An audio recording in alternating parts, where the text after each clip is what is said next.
Upacara pramuka akan segera dimulai. Masing-masing pemimpin regu menyiapkan regunya. Siap, gerak. Dan depan, gerak. Siap, gerak. Gerak, gerak. Dan depan, gerak. Gerak, gerak.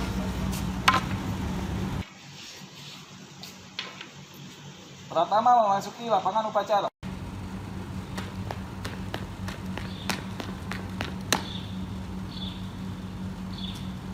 Penghormatan kepada Pratama dipimpin oleh regu yang paling kanan. Pada Pratama, hormat. Gerak.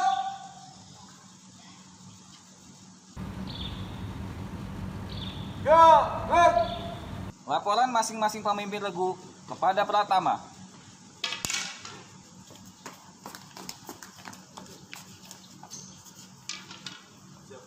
Putra 1, siap. Putri 1 siap. Putri 2 siap. Laporan diterima, kembali ke tempat. Siap, Siap, laksanakan. laksanakan.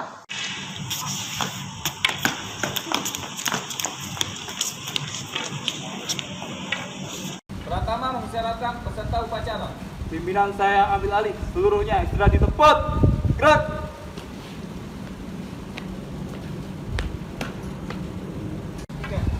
Pratama menjemput kakak pembina. Pasukan disiapkan. Seluruhnya siap. Gerak.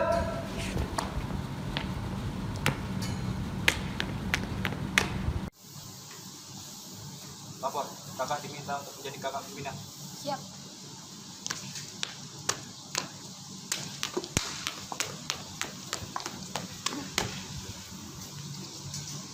Penghormatan kepada kakak pembina. Pada kakak pembina, hormat. Gerak. Gerak, gerak. Kibaran bendera merah putih.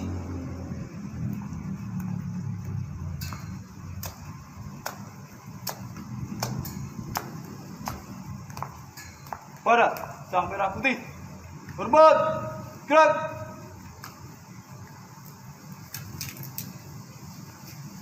Gerak, gerak.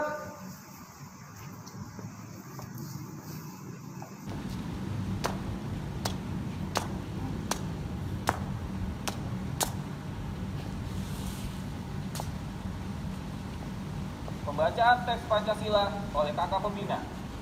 Pancasila. Satu, ketuhanan yang Maha Esa. Dua, kemanusiaan yang adil dan beradab. Tiga, persatuan Indonesia. Empat, kerakyatan yang dipimpin oleh hikmat kebijaksanaan dalam permusyawaratan perwakilan.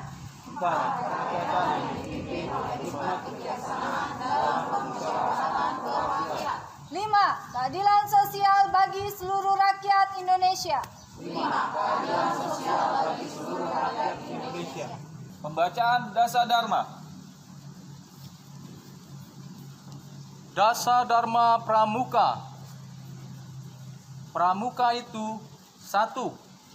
Takwa kepada Tuhan Yang Maha Esa. 2. Cinta alam dan kasih sayang sesama manusia. 3. Patriot yang sopan dan kesatria. 4. Patuh dan suka bermusyawarah. 5. Rela menolong dan tabah. 6. Rajin, terampil dan gembira. 7. Hemat, cermat dan bersahaja. 8. Disiplin, berani dan setia. 9. Bertanggung jawab dan dapat dipercaya. 10.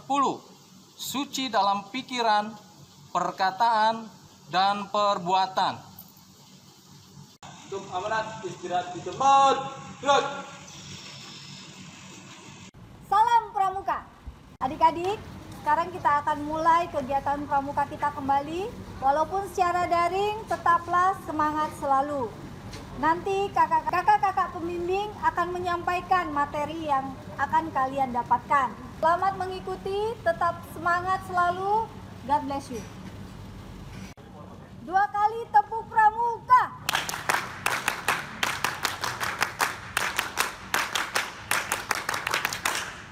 Adik-adik Adik-adik lipat tangan, tutup mata, kita mau berdoa.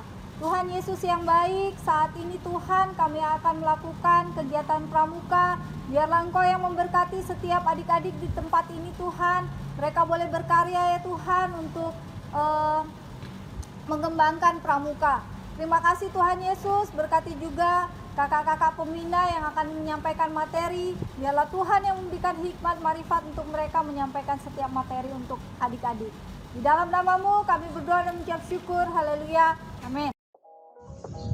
Salam Pramuka. Apa kabar anak-anak kelas 1 dan kelas 2? Apa kabar anak-anak kelas 3 dan 4? Dan apa kabar adik-adik kelas 5 dan 6? Berjumpa lagi di kegiatan pramuka kita pada minggu ini. Dan saat ini adalah kegiatan pramuka kita yang terakhir loh. Pada pertemuan kali ini, kita akan sama-sama mengulang materi yang sudah pernah kita bahas sebelumnya. Apa saja materi yang akan kita bahas? Nah, hari ini kita akan membahas materi yang sudah pernah kita belajar bersama, yaitu tentang sejarah pramuka, pengertian pramuka, dan baris berbaris. Gami dan rambu lalu lintas. Sebelum kita memasuki materi, kita akan menyanyikan lagu bersama-sama Himne Pramuka. Nah, anak-anak boleh bangkit berdiri, kita akan menyanyikannya bersama-sama. Kami Pramuka Indonesia, manusia Pancasila, Satya Kuku Dharma Kuku Baktikan, agar jaya Indonesia, tanah airku, kami jadi pandu. Anak siaga dan adik-adik penggalang, tadi kita sudah bernyanyi bersama Himne Pramuka. Sekarang kita akan membahas atau mengulang materi yang sudah pernah kita belajar bersama. Nah, sekarang kita akan belajar tentang sejarah pramuka di dunia. Berikut adalah ringkasan materinya. Selamat menyimak. Sejarah pramuka dunia. Pramuka mulai terbentuk pertama kali atas inisiatif seorang letnan jenderal Inggris bernama Baden-Powell. Setelah melakukan perkemahan bersama 22 anak laki-laki di Pulau Bronsi. Lalu Baden-Powell mencatat pengalaman kepanduannya dalam sebuah buku yang menjadi buku dasar kepramukaan. Dilihatnya dampak dari kepanduan, maka Agnes, adik kandung dari Lord Baden-Powell, pun mulai mendirikan gerakan kepanduan bagi perempuan. Dan akhirnya gerakan kepanduan terbentuk pertama kali pada tahun 1916 bernama Anak Serigala yang terinspirasi dari buku The Jungle Book karya Rudyard Kipling. Setelah itu diadakan sebuah jambore dunia pertama kali di London, Inggris pada tahun 1920. Di acara tersebutlah Baden-Powell dinobatkan menjadi Bapak Pandu Dunia. Dan 2 tahun sesudahnya, Lord Baden-Powell menerbitkan sebuah buku berjudul Roving to Success yang menjadi inspirasi bagi terbentuknya gerakan pramuka di seluruh dunia. Ya, tadi kalian sudah mendengarkan ringkasan sejarah pramuka di dunia. Sekarang kita akan mendengarkan ringkasan sejarah pramuka di Indonesia. Sejarah pramuka Indonesia. Belanda mendirikan pramuka di Indonesia pertama kali dengan nama Nederland Indische Padvindersvereniging atau Persatuan Pandu-Pandu Hindia Belanda dengan tujuan untuk membentuk karakter masyarakat yang masih dijajah. Setelah kesadaran masyarakat meningkat, gerakan kepanduan yang lain didirikan hingga terbentuknya Persatuan Antar Pandu Indonesia. Pada saat Jepang menjajah Indonesia, gerakan kepanduan dipandang berbahaya karena dapat meningkatkan semangat persatuan dan kesatuan rakyat Indonesia. Sehingga banyak tokoh kepanduan Indonesia yang ditarik masuk ke Ibondan, Peta, dan Seinendan dan melarang berdirinya Partai dan Organisasi Rakyat Indonesia. Lalu pada tanggal 28 Desember 1945, didirikan Organisasi Pandu Rakyat Indonesia yang ditetapkan menjadi wadah bagi seluruh anggota Gerakan Kepanduan Indonesia bisa bernaung. Setelah kemerdekaan, berdiri pula organisasi kepanduan lainnya, dan Gerakan Kepanduan diperkenalkan kepada masyarakat Indonesia secara resmi pada tanggal 14 Agustus 1961, sehingga setiap tanggal tersebut menjadi Hari Pramuka Indonesia. Nah, Siaga dan Penggalang, kalian tadi sudah bersama-sama mendengarkan ringkasan dari sejarah pramuka di dunia maupun di Indonesia. Selanjutnya, anak-anak dan adik-adik, kita akan bersama-sama mendengarkan ringkasan dari pengertian, dasar, dan makna dari pramuka. Berikut penjelasannya. Baik, anak-anak, sekarang kita masuk ke dalam pengertian, dasar, dan makna pramuka. Kata pramuka adalah singkatan dari Praja Muda Karana yang memiliki arti jiwa muda yang suka berkarya, yang berasal dari kata poromuko yang berarti pasukan terdepan dalam perang. Kata ini dicetuskan oleh Sultan Hamengkubuwono yang ke-9. Adapun tujuan dari pramuka adalah agar memiliki kepribadian yang beriman, bertakwa, berakhlak mulia, berjiwa patriotik, taat hukum, disiplin, menjunjung tinggi nilai-nilai luhur bangsa, berkecakapan hidup, sehat jasmani dan rohani. Selain itu, yang menjadi prinsip dasar pramuka adalah yang pertama, iman dan takwa kepada Tuhan Yang Maha Esa, peduli terhadap bangsa dan tanah air, sesama hidup dan alam seisinya, peduli terhadap diri pribadinya, dan taat kepada kode kehormatan pramuka. Kode kehormatan pramuka itu terdiri atas janji yang disebut satya dan ketentuan moral yang disebut dharma. Isi dari masing-masing satya dan dharma itu dibagi menjadi dua, yakni khusus siaga dan penggalang. Isi dari masing-masing satya dan dharma itu adalah sebagai berikut.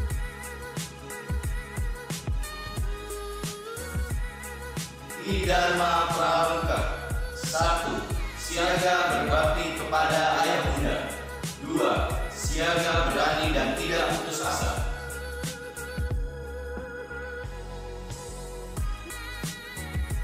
Satya Pramuka. 1. Aku berjanji akan bersungguh-sungguh menjalankan kewajibanku terhadap Tuhan dan negara Kesatuan Republik Indonesia dan mengikuti tata krama keluarga. 2. Setiap hari berbuat kebaikan.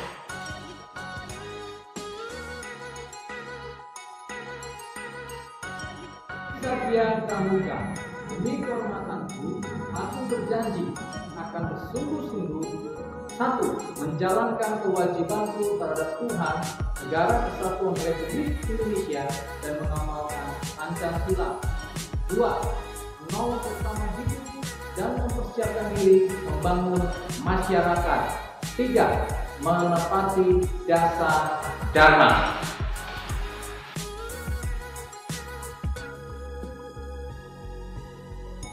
Dharma Pramuka. Pramuka itu 1. Takwa kepada Tuhan Yang Maha Esa. 2. Cinta alam dan kasih sayang sesama manusia. 3. Patriot yang sopan dan kesatria. 4. Patuh dan suka bermusyawarah. 5. Rela menolong dan tabah. 6. Rajin, terampil dan gembira. 7. Hemat, cermat dan bersahaja. 8. Disiplin, berani dan setia. 9. Bertanggung jawab dan dapat dipercaya. 10. Suci dalam pikiran, perkataan, dan perbuatan. Lambang gerakan pramuka berbentuk siluet atau bayangan tunas kelapa yang memiliki arti bahwa ibarat pohon kelapa yang memiliki berbagai macam manfaat di seluruh bagian pohon tersebut. Maka anggota pramuka diharapkan dapat berguna dan berdampak positif bagi masyarakat. Siaga dan Menggalang, berikut ini kita akan mempelajari tentang video pendidikan baris berbaris. Berikut ringkasannya. 12 gerakan dasar baris berbaris.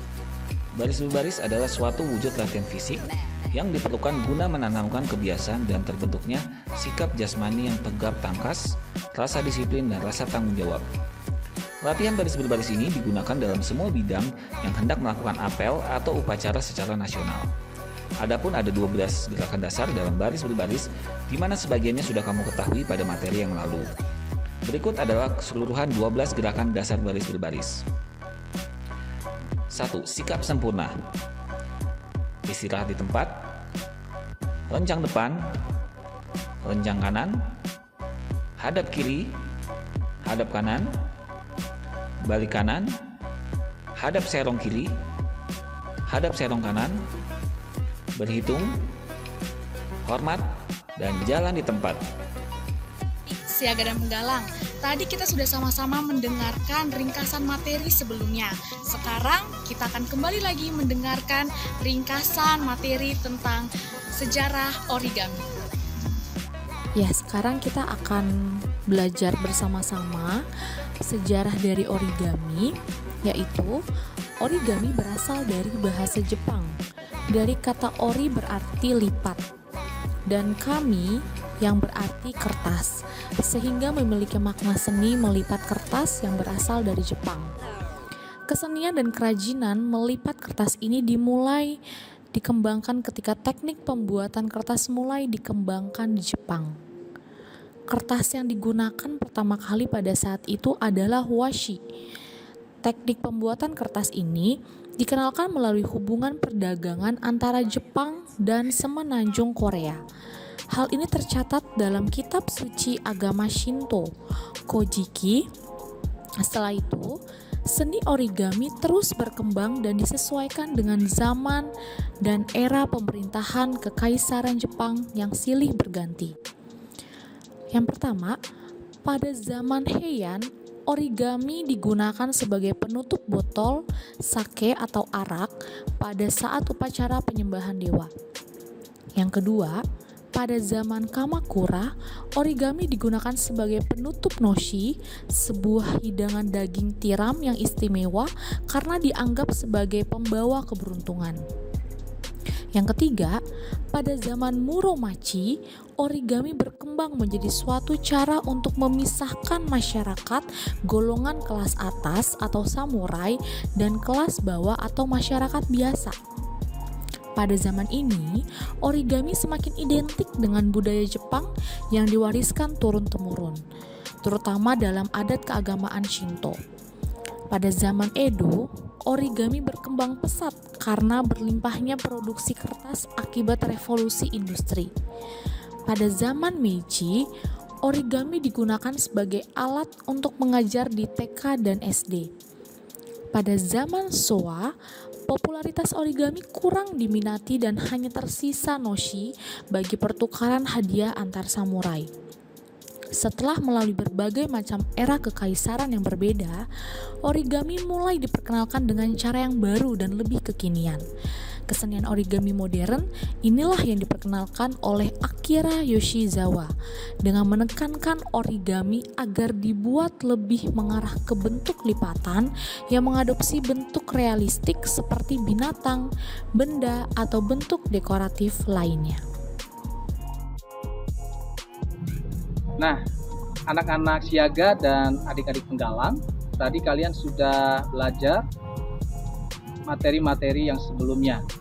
Sekarang kita akan belajar kembali mengulang materi kita yang selanjutnya, yaitu rangkuman daripada rambu-rambu lalu lintas. Mari kita kembali mempelajarinya. Rambu lalu lintas. Rambu lalu lintas adalah bagian dari perlengkapan jalan yang memuat lambang, huruf, angka, kalimat, atau perpaduan di antaranya. yang digunakan untuk memberikan peringatan, larangan, perintah, dan petunjuk bagi pemakai jalan. Rambu lalu lintas dibagi menjadi beberapa jenis menurut cara pemasangannya. Rambu lalu lintas dapat dikelompokkan sebagai 1. Rambu tetap adalah rambu lalu lintas yang dipasang secara tetap. Yang kedua, rambu sementara adalah rambu yang dipasang dan berlaku hanya beberapa waktu. Sedangkan menurut perlengkapan pemasangan rambu, rambu lalu lintas dapat dibedakan menjadi rambu konvensional, yakni rambu yang dibentuk dengan bahan yang dapat memantulkan cahaya atau retroreflektif, dan rambu elektronik yang berupa rambu yang informasinya dapat diatur secara elektronik.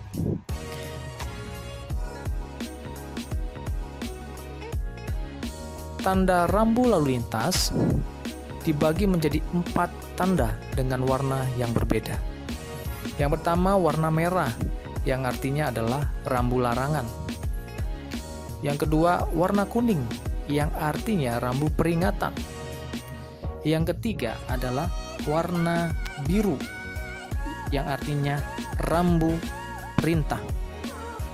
Selanjutnya yang keempat adalah warna biru, hijau, dan putih, yang artinya rambu petunjuk dan informasi lainnya.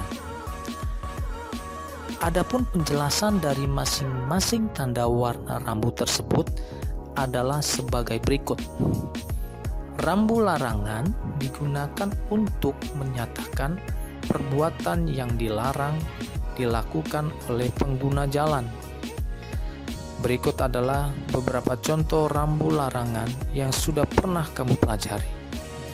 Coba dilihat rambu mana saja yang sudah kamu ketahui dan pelajari pada materi pramuka sebelumnya.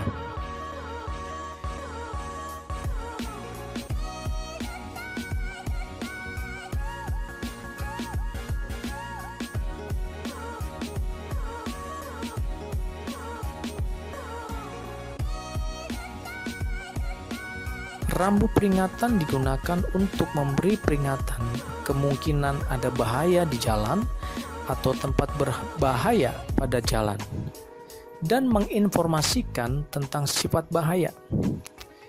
Kemungkinan ada bahaya merupakan suatu kondisi atau keadaan yang membutuhkan suatu kewaspadaan dari pengguna jalan. Berikut adalah beberapa contoh rambu peringatan yang sudah pernah kamu pelajari.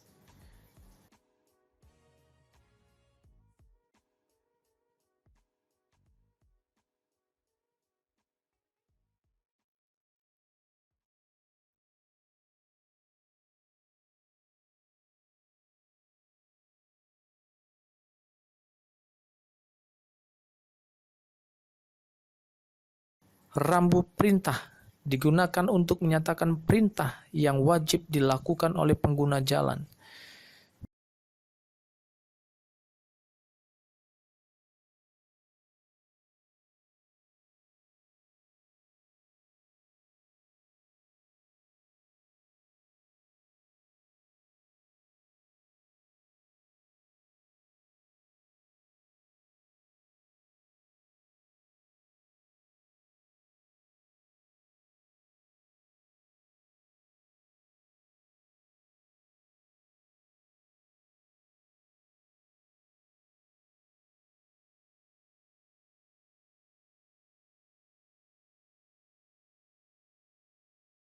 Rambu petunjuk digunakan untuk memandu pengguna jalan saat melakukan perjalanan atau untuk memberikan informasi lain kepada pengguna jalan.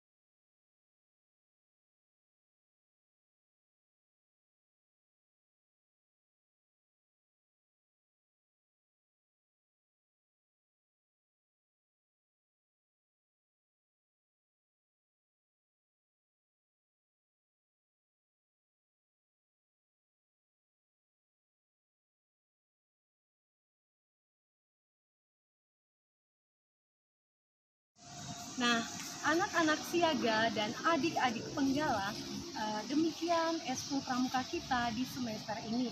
Nah, kita akan bertemu lagi di semester berikutnya. Tuhan memberkati kita semuanya. Salam Pramuka!